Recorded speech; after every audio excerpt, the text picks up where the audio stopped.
When Errol Morris released The Thin Blue Line in 1988, it was both groundbreaking and controversial.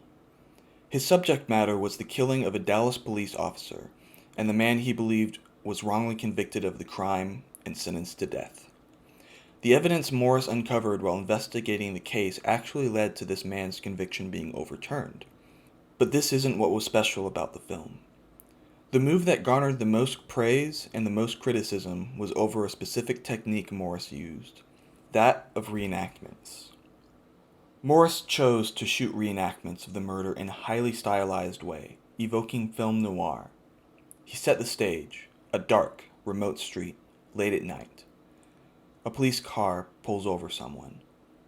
We see the officer get out and walk up to the car. Everything is shrouded in darkness. Long shadows sweep across the ground. We don't see any faces. The gun pokes out of the window, and we hear a jarring sound. Shots. A police officer has been killed.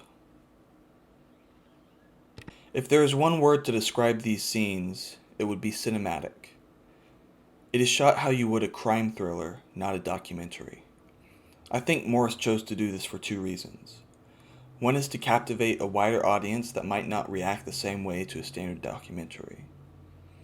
The other is to illustrate the shady nature of the whole case, the lies, the backroom deals, the casual racism and sexism we see from various characters. It is as dark and cynical as any film noir, only it is real life. Morris did another thing with the reenactments that was very interesting and effective.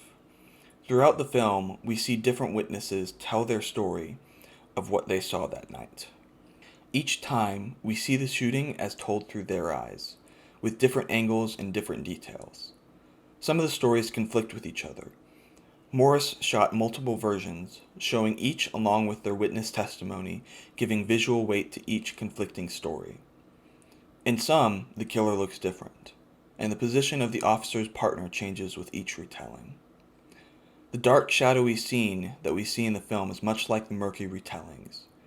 We don't know what happened for sure. Maybe someone is lying. Maybe we're being taken for a ride. How do we know for sure?